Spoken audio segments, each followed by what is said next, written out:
Well, first of all, I'm a security engineer. I like to be. I'm electronics engineer actually. I'm not that fancy, but I have fancy roles in my career. I have 25 years of working in cybersecurity, in information security. I say boring roles because I'm an engineer. I like to build things. I like to understand the data, see how much I can understand a phenomena. Okay, but it's important to see that having seen all of that, those roles previously, trying to get at some point where we can really measure. Being in a government is very, very difficult to quantify things, right? To quantify risk. My mission once in the National Cybersecurity Center was a total failure because it was starting. It's more related to getting the presence in the government and everything stuff. Right now, and this is the superintendency will look for every risk factor that can affect the banks and financial institutions. So again, I got an opportunity to talk with some of the guys, to talk actually with the financial CSIRT of the banks over there, of the financial sector, and then we come with an idea to not only measure, not only get the data from questionnaires, a lot of questions that we have for getting, how much how good you are at your security posture, but going further, like I propose an idea at some point. We have some questionnaire, we have like a security scorecard type of risk metrics about all the banks. So, we have 49 banks in the Dominican Republic. I had to start there. So getting the picture of all the banks, getting a measure of the risk, it can be very difficult, right? So we have like the first level, we have a regulation that is called like regulation about the information security and cybersecurity. We have all banks answering that questionnaire. Then we have a security score type, risk quantification. So we needed something more that says, how the banks are really doing. That's when the idea of, having testing, the defense capabilities of the banks, should reveal something else. Something more, like a more that you can work on, like the real efficacy of the defenses of the bank, like a real practical way of measuring risk in our sector, okay? But the idea, of course, to the central bank, which is part of the supervisory agents, didn't fly well. Imagine a bank that just say government will install agents on all the machines or some of the machines. Imagine the banks thinking about, government getting to this to get a number, right? So it was like 2 years ago, and we started to talk about that. At the same time, started to start with LimaCharlie platform, right? So I'm doing this job. I'm helping organizations, doing some, adversary emulation, red teaming and stuff. And I got some point that pretty much stayed a long time working with LimaCharlie like in a manual way, like run shell command, run stuff all the time, with not at scale, right? But it helped me well because it's a very small footprint agent. I can do whatever I do with the machine, do all kind of tests. I can deploy payloads. You can have a specific test and going through that. So it's very, very easy to that. But at some point, when I want to help more organizations like I'm related to, or I want to do that at scale, so how I cannot do it, we cannot do it only going through the web interface. So we need to think about that. The nice thing is that, Maxime and all the LimaCharlie teams, keep saying, this is a platform that is agnostic, that is, is to build something from it, that is not opinionated, it doesn't go. So, they provoke the building, the construction of tools. Okay, so it's like a challenge. I have a challenge that is two ways. First, the banks and the central banks telling me, you can install agents because we won't trust you. So you need to find another way. And the other thing is, I need to scale. I need to have a challenge. So LimaCharlie teams keep saying we can build tools. We can build tools. So I said I need to give it a try. So that's the main motivation of this. So, of course, it won't be a talk of, this talk is not about a specialized discussion about product management. It's just a practical example of how we reach that. But we need to mention that because, it's a good way to operate and to conceptualize and work on this. It's a technical depiction how to solve some security engineering problems using a product service approach, which is, I think is important to understand. It focuses on current needs of the financial sector. As a supervisor, I give sorry, I give advice to the supervisory department. So we have like from last year and the ends of the last year, we have three main problems. So the other thing is I want to show, we have a very good talk all the day from Matt, which was very good. But actually, I will go about a I think it's not usual use or not common use of LimaCharlie platform in this case. Okay, so we'll try to see that, and we'll try to describe the process and then show some code. Thing is, you probably know Ross. Most of the people here probably not, but this is a good source of inspiration to understand how it's working on the cybersecurity. One of the things I shielded this kind of thoughts, that not everything needs to be a final product or a startup. We need to start talking about this kind of things in conference, right? But also, when I try to build this proof of concept, I try to concentrate on these particular aspects, that whatever we need to build with a platform like LimaCharlie needs to be like this, needs to be to contemplate this aspect, these important aspects. Okay? So it should be easy to understand, to try, to deploy, to manage and maintain, and to keep up to date and to get value from. Let's just keep in mind that is important to get. I won't go, as I said, I want to prioritize to show you the code. So, when for a security engineer, when you try to do things like this, you need to, there's several aspects about, productizing services. You want to achieve the standardization, automation, scalability, integration capabilities, metrics, and reporting. Okay, it's like the goals that you want to achieve when doing that. And, I'm talking about productizing because, I need to evolve from a very manual work, which is, very like, boutique knowledge, boutique professional services will go specific for a thing. And I need to evolve from those that customized service model to something like a product as a service, which is something like a LimaCharlie platform can be defined. It's as a product as a service. Okay, it's a product that goes with you have to pay for the agents, you have to pay for obviously for the infrastructure that is running, but it's important to know that if you want to get at some point with a more scalable way of doing things, you need to go to this kind of innovation. You need to evolve those your product, your services through this. And actually, what means to go through this ladder, this is actually mixing the three main ingredients, which is, depending where you are. We have a productized service. As most of the stuff is a service. This is the technology and intellectual property as the second. You can go to the product itself, where technology is more part of the product itself, and then you need to achieve the product as a service, which is like the perfect proportion of a technology, intellectual property, and technology and service. Okay. So that's the main goal, to reach whatever solution you want to reach. You need to reach a solution which I think ideally goes into this. In this case, if you have intellectual property, your solution needs to have the test definition, and creation, detection rules for those security test definition, automation workflow. So your products will have like this even if it's based on LimaCharlie platform or something else, you will still have, something that you can monetize or something that belongs to your entrepreneurship, which is your intellectual property. This is actually the model that I want to achieve. What we want to achieve is like that. You will provide, a continuous flow of detection rules and security test definition, so we can move on. Regarding technology, what we have done with the prototype is, we use LimaCharlie SecOps platform, Jupyter Notebooks, Streamlit, Tracecat, which is a Times, Torque kind of tool. And the service, of course, you shape what you want to achieve, like, service definition, making sure that the security programs adapt to the business needs.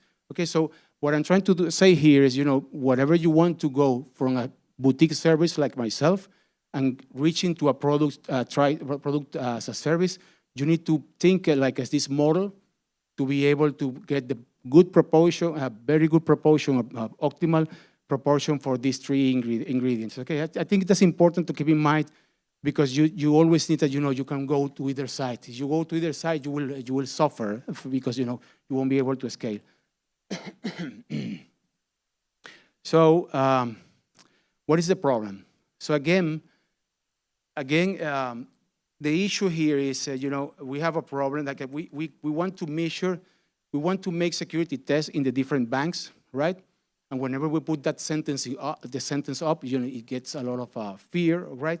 But we still need to quantify in some way. And again, quantifying means here a practical way of quantifying risk, just an aspect. In this case, how good or how efficient or, what is the efficacy that you have in defending or preventing threats, okay? There's, if you go like by the book, by risk quantification, this is just one practical aspect. But from my engineering point of view, this aspect is very good to get you a good number, a good sense. And actually, the adversary emulation, the red teaming, premise is based on that. It's based on, you have to do several tests, and you have to be able to, you get a number at the end that tells you, how good you are defending from attacks. Then, of course, the implementation should be secure, scalable, have proper coverage, anonymous, and easy to deploy. That's, you need to the back of a platform like LimaCharlie for doing the stuff. You need to provide something that you can build on, okay? A sound implementation, we need to, actually the three main things that we have done is what I tried to mention a moment ago. Like we have three main problems. We cannot quantify very well the banks. It's like this problem, it's like financial sector is regulation. The priority is the regulation and the compliance, meaning that you get to fill some forms, and you get some company to help you to fill those professional services to fill those forms one time of a year, and then you're good. You should be good because you fill out the form. But that's not working for the Dominican Republic sector, financial sector. I guess it's not working anywhere because we keep seeing that we have problems. So we need to have a way to continuously validate the defenses, how well we are doing that, through, of course, to the practice of adversary emulation. That's an important part, okay? So again, we don't have a way to say, that's something that goes all the time when we talk with the central bank, with the all the banks when we meet with them. Things are still happening, and we don't have a grasp. Everyone is 100% in their compliance, and still we have problems. So I guess it's the way we measure things is the problem again.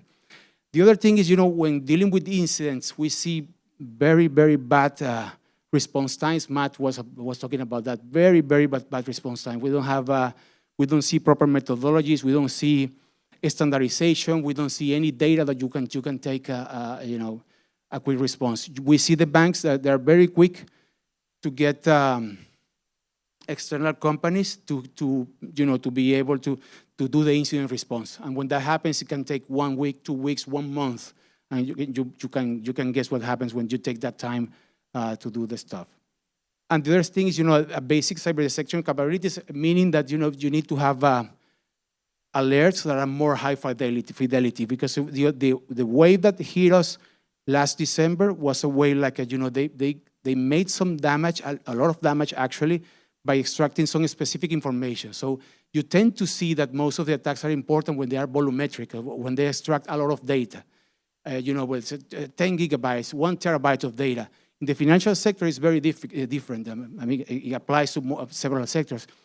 But in our case, for damaging the reputation of the bank, it was enough only to have 10 megabytes Excel sheet with thousands of records or thousands of rows with the PII information. So that's the only thing that is needed to damage a bank. Okay, so we're putting this cyber detection as installation of honeypots, of honey tokens, as a way, because we know that in our particular situation, the adversaries are going to chunks of information that prove that they have been there, and to prove that the bank is not doing their job.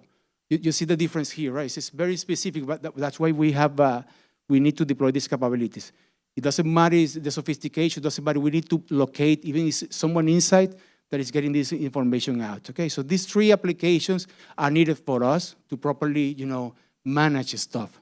And getting an interaction with the banks is what we find very difficult. So that's what we started to depict a way to like a working by ourselves, developing tools, developing the scripts, but working with a solid platform on the back. That's what we're looking. That's a kind of partnership between two worlds. Because the bank is like that. If you say the banks, we're developing open source tools for you to install it, the bank will say, no, no way. All the technology is based on open source. We don't install anything coming from the government or regulatory agency, as you might know. So there are several ways. As I said, I started doing stuff with LimaCharlie web interface alone. But what we have reached at this point is like a space, some kind of a data app based first on Jupyter Notebook, then on Streamlit, probably later in something else. But you know that the end product that you will have is like full stack implementation, like a Prelude Security, Prelude Detect, AttackIQ, which is a very expensive tools, by the way. Very good in this case of Prelude, of course. Or you have alternative to have workflows like you have in Times, in Torque, TraceCAT, which can be considered, of course, a proper final implementation. Okay, so we will concentrate, of course, in this part. That's what you saw a moment ago.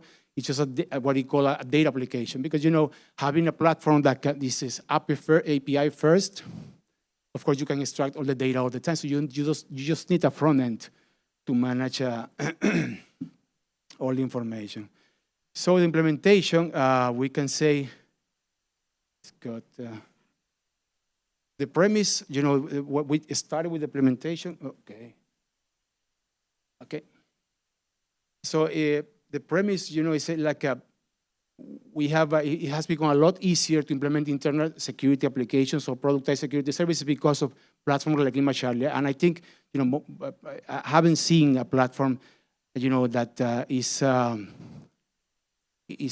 evangelized, is put to the world with that vision, like, making sure that you have something to build on, that way. It's like for me, it's like a tipping point. I have seen all my life with pain, which is like the tool sprawl, the expense in debt. The financial sector is like at least in Dominican Republic, it's very good at adding layers and layers and layers and layers and layers. Also, some people call expense in debt, and the board is just happy to have all those tools. Is happy to have all those tools see the investment, and they think they work. So that's the story of the financial sector, I think, most of the places. So we use we will use a SecOps cloud platform, in this case, LimaCharlie. We use as a front end, as a backend. We use as a front end any tools like a Streamlit, like a low code, no code, depending what we use. Of course, we develop, I'm not a developer, by education, but we use a lot of, to develop the AI-assisted development to do that. And I think it's just, hold on a second, it's a delay from what I see here.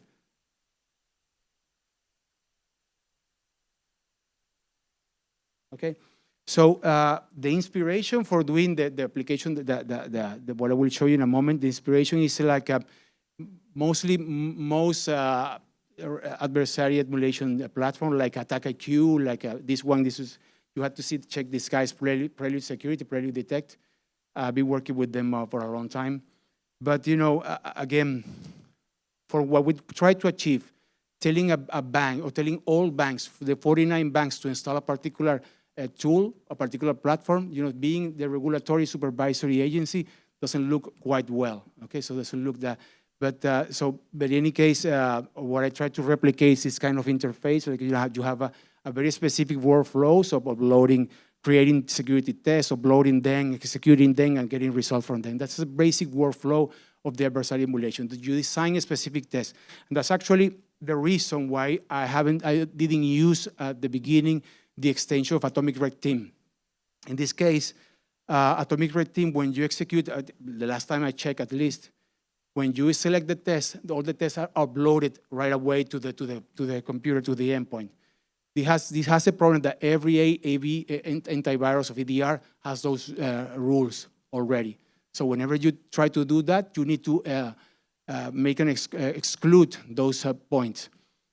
The thing with adversary emulation, we don't want to touch the system, the endpoint, the least possible. Okay, we don't want to mess with the configuration. So we try to just make an agent, a trusted agent in this case LimaCharlie agent, that execute the test on its behalf, okay, on the behalf of the tester, okay?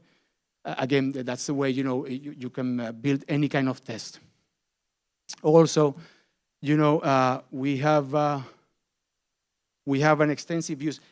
This is the thing, right? You need to do that on a scale. You need to have tests that won't get, you don't need to get exclusion from the system. And the other thing that I think this is the point where we differ from most implementation. We extensively use the principle that to use and to build this platform is to use the sleeper mode. I think, it's one of the best things I have seen, in any platform, because, I'm going to tell you, if any of you has gone to ask for a quote of Attack IQ, for example, Attack IQ platform, great product, great company, it's huge, it's expensive as hell. It's very, very, very expensive. Prelude security is $5 per endpoint, and you need to have at least 500 endpoints. So you see, the entry points, you want to have a bank from Dominican Republic, only one of them, one of the biggest, has like a 12,000 endpoints or something like that. So it can be prohibited even to do it in a small percentage of the host. So the way here is to reduce the cost is to use a sleeper mode. So making sure that the test will be run when the tests are needed. We will wake up the sensors and start using it. I'm going to ask actually go faster just to have a time to show you. Okay, actually, okay. So basically, the main things is I think like this view. If you think about the LimaCharlie like the API, you can think about that like a Lego blocks, right? Like what I'm depicting here is a functionality that we need to achieve on the platform, and the API endpoints, the way we're using. Okay, so this is basically telling what you need to build an adversary emulation tool on top. And put up front end. We'll need. This is the only API request that we needed to make. Okay, to the final product. So I won't think gonna run. Let me see if I can run them right away. No, it's just I have to connect it. But in any case, what I'm trying to see here is, to have the complete workflow. The first part is, of course, is like a dashboard. This dashboard is from a let me check this. I won't be able, it's connected to another server, I won't be able to show you right away, but I will show you the different parts. So the first part is like a dashboard. Again, it's a Streamlit application. Everything is Python code, okay? It's everything there is Python code, very straightforward, okay? And the first part, of course, it's the last part of the process is to make sure that you have all the data generated by the test, okay? Make sure that you have properly graph and quantify the risk. So you see, you have, again, a defense score, like a quantification, how good you are with your defenses, just by executing tests. So the functionality goes like that. You need to select the sensors. And again, I will need to run anyway here to show you, because if not, okay. So we start the workflow like selecting the sensors, which is basically what I have done is just getting the result from export sensor from the API, from the sensors API, okay? Just, painted the host name and the internal IP with black, just like production data, okay? So this way you can select all the sensors that you want to select. It's like, you need to set where you will do the security test. It's tagging, okay? It's just basically tagging. So you have an interface to do that, okay? The other thing is you select the test that you will execute. You go to some test definition in this case. So you will have a definition for threats, and we have a definition for tests, which is coming most of them from the Prelude security. And you can see here that you can select from a lot of tests, like most of them done by Prelude itself. You can have any out. We have authored some of them actually, and you select either complete threats, like a sequence of tests, or you have like atomic tests, or you have multiple security tests. Okay, once you select that, you get a file, a CSV file, And if you have worked with the atomic red team, invoke atomic red team, you will find familiar that you have a CSV with all the tests, with all the adversarial emulation. It's like a row by row depiction of all the tests you will be doing, okay? And then when you select that, you go to, on the workflow, you go to execute the test. And the first thing you do, you select the host, the endpoints, you select the test you will be executing, okay? You can have a last look at what are the tests I will be executing, okay? And then you can, of course, download the CSV because, you know, for the way we work with engagement, we need to have evidence that they work, that, you know, we have the test.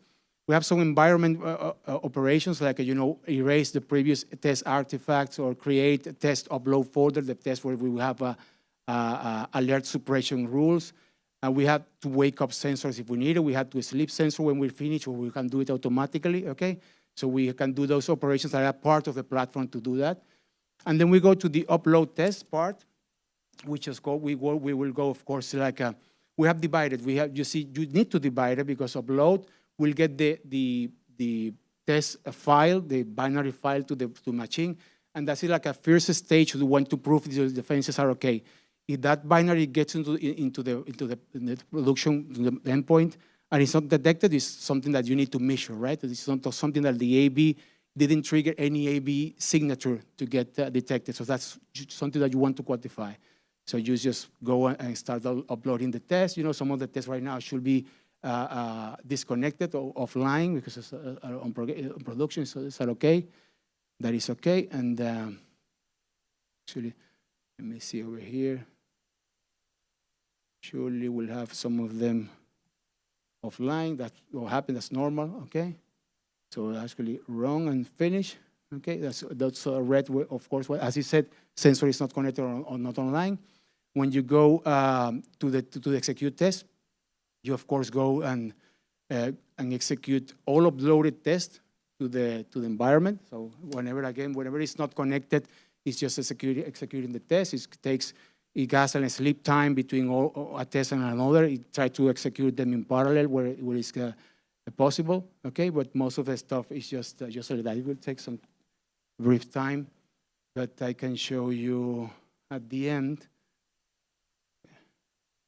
At the end, when it's finished, what we want to get is, you know, get the events from sensors. But what we have done is something better, of course. It's like Matt was saying this morning, what we had done, we have created first an output because we want to get all the results to NS3 output, okay, which is a basic output stuff. We see NS3 configuration. We don't, you know, we put some index for search, like dates and everything, okay? So whenever a test is executed, we do that, and this is the output, and we create a detection rule for making sure, as you see in the interface, whenever you run the test, you have the investigation ID to follow up what is the execution and the upload test, okay? So whenever you export that, you need to mention that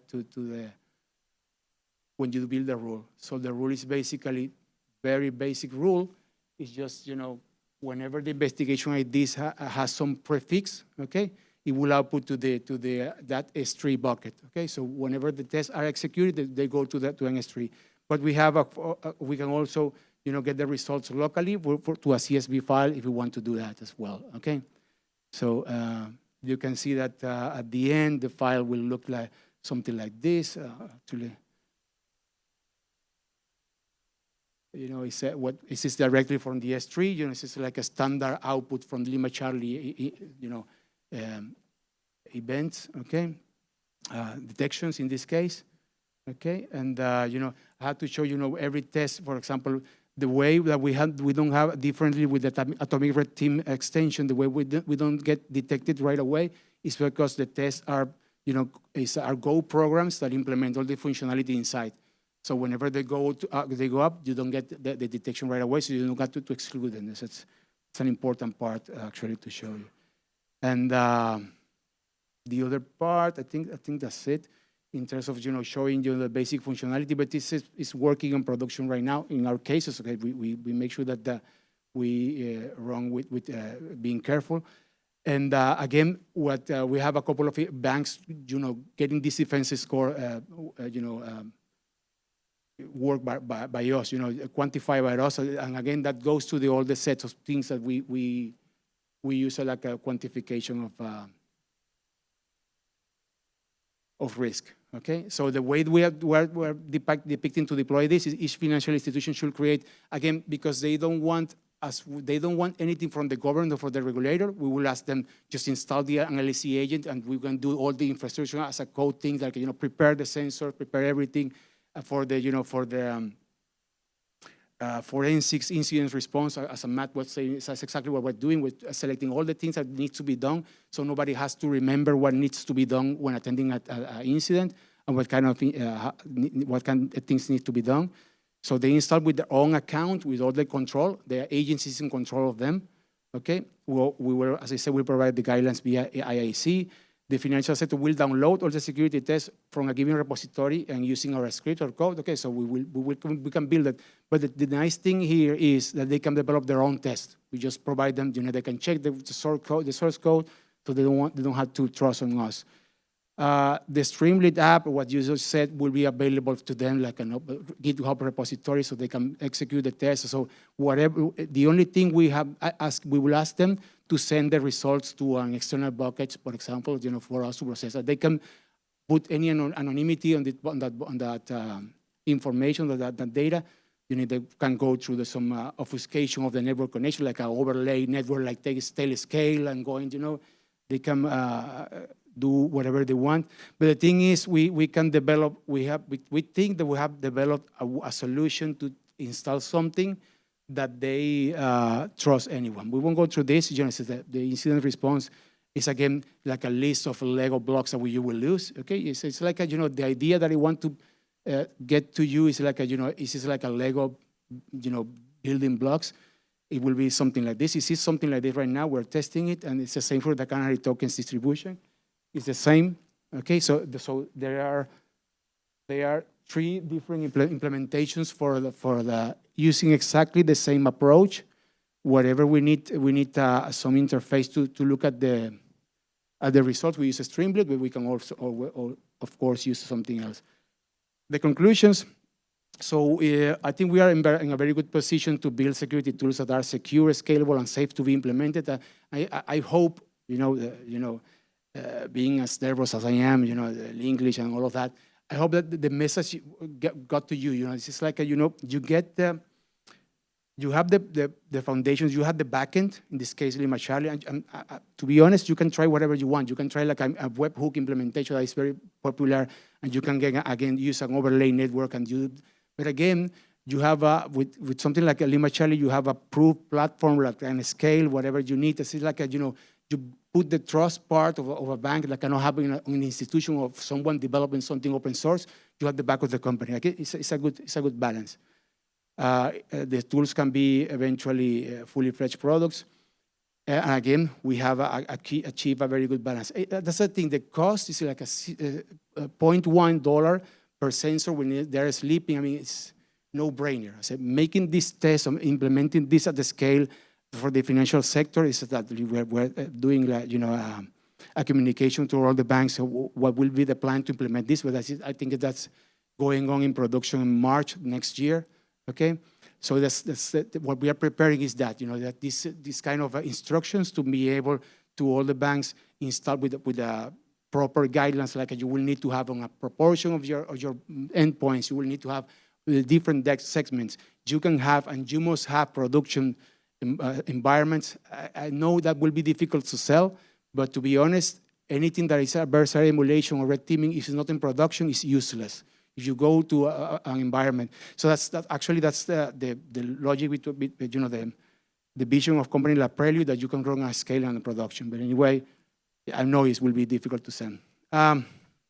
What LimaCharlie is doing, I think I like to call this like the democratization of SecOps. I mean, for me, it's like that. It's really lowering the bar, making sure that people like me that have a very small team, a very a small knowledge on what it is to develop a solution. But if we can get, I think we got it in terms of what LimaCharlie is offering. Like, we're offering the building blocks.